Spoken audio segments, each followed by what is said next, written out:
दाड़िम, जिसको हिंदी में अनार कहते हैं, संस्कृत में जिसका नाम दाड़िम है। तो ये जो है द्रव्य गुण का पेपर 2 का प्लांट है और ये 16th नंबर का प्लांट है। इससे पहले हमने जो है 15 प्लांट जो है जो कि द्रव्य गुण के पेपर 2 में आने वाले हैं उनको पढ़ा है। आज हम 16th नंबर के प्लांट जो कि दाड़िम है उसके बारे में पढ़ रहे हैं। दाड़िम के बारे में ऐसी कहावत है कि एक अनार 100 बीमार, यानी कि दाड़िम के इतने सारे फ़ायदे हैं कि वो बहुत सी व्याधियों में लाभदायक है, यानी कि उसको व्याधि को शमन करता है व्याधियों का। तो यहाँ पर जो बॉटनिकल नेम है दाड़िम का वो प्यूनिका ग्रेनेटम है और इसकी फैमिली प्यूनिकेसी है। तो इसके पर्याय भी बहुत से हैं। दंत बीज, क्योंकि इसके जो बीज होते हैं, इसके अनार के जो दाने होते हैं उसमें दांत की तरह जो होते हैं बीज होते हैं। लोहित पुष्पक, जैसा कि इसके फूल होते हैं वो रक्त वर्ण के होते हैं। अम्लीय होने से इसे फलाम्ल बोला है और रक्त बीज कहा है क्योंकि इसके जो बीज होते हैं, बीज यानी कि दाने, वो रक्त वर्ण के होते हैं और उसका बीज जो होता है वो सफ़ेद होता है, तो वो इसीलिए उसको दंत बीज और रक्त बीज एक जैसा कहा है। मणि बीज भी इसे कहा है। और अगर दाड़िम की जाति की बात करें तो इसकी 3 जातियाँ होती हैं, मधुर, मधुराम्ल और अम्ल। और इसकी जो रसपंचक है उसकी बात करें तो ये अनुष्ण है, उष्ण नहीं है।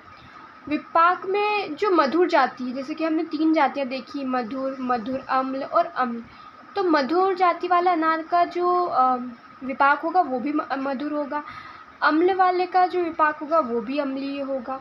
गुण की बात करें तो लघु और स्निग्ध इसका गुण है। रुक्षता नहीं करता है ये लघु और स्निग्ध ही है। रस, इसमें मधुर रस भी होता है, हमें खट्टा और मीठा दोनों टेस्ट आता है। तो मधुर अम्ल और कषाय रस वाला होता है। और मधुर फल जो होता है इसका, हम इसके कर्म और आम्लिक प्रयोग की बात करें तो इसका जो मधुर फल होगा यानी कि मीठा अनार जो होगा वो त्रिदोषग्न होगा।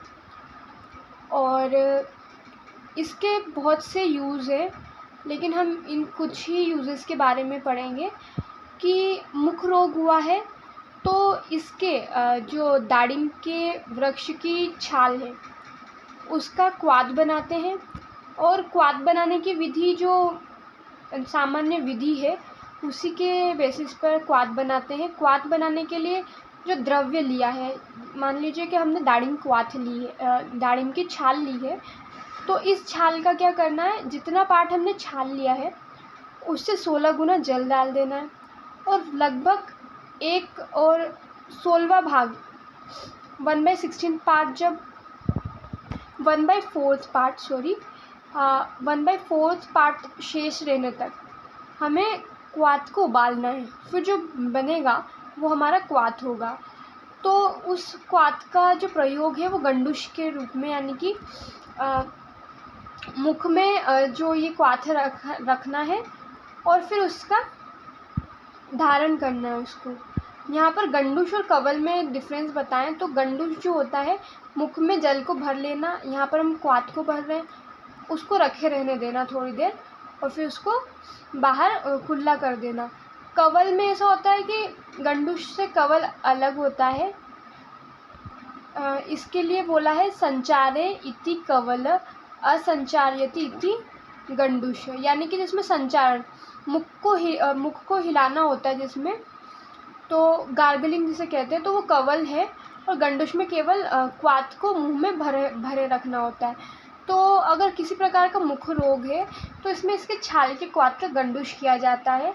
और रक्तवमन में जो है पत्तों का रस जो होता है, पत्तों का रस निकाल लेना, 20 ml की मात्रा में दिन में 3 बार लेना है।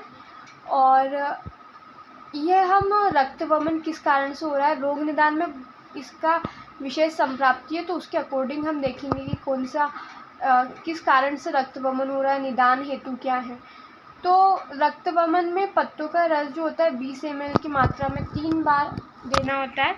और जो दाड़िम है, अनार है, ऐसा माना जाता है कि इसमें विटामिन सी जो होता है भरपूर मात्रा में होता है, और एक अनार के अंदर जो है, जो हमारे डेली रिक्वायरमेंट है उसके हिसाब से 40% जो होता है विटामिन सी इसमें होता है।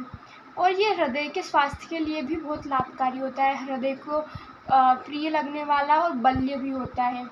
इसके विशिष्ट योग जो है दाड़िमस्तक चूर्ण, दाड़िमस्तक घृत, दाड़िम चतुसम, ये सब इसके विशिष्ट योग है। तो हम इसके नाम से ही ये याद रख सकते हैं कि दाड़िमस्तक चूर्ण, दाड़िमस्तक घृत और दाड़िम चतुसम। फल इसका यूज़ किया जाता है, फल त्वक भी इसकी यूज़ की जाती है। फल त्वक जो है वो फेस पैक में भी, फेस पैक बनाने में, या फिर और भी इसके अन्य कई लाभ है। और मूल त्वक यानी कि रूट्स की जो छाल है उसको, और इसमें मुख्य कंपोनेंट पेलिटिरियन होता है।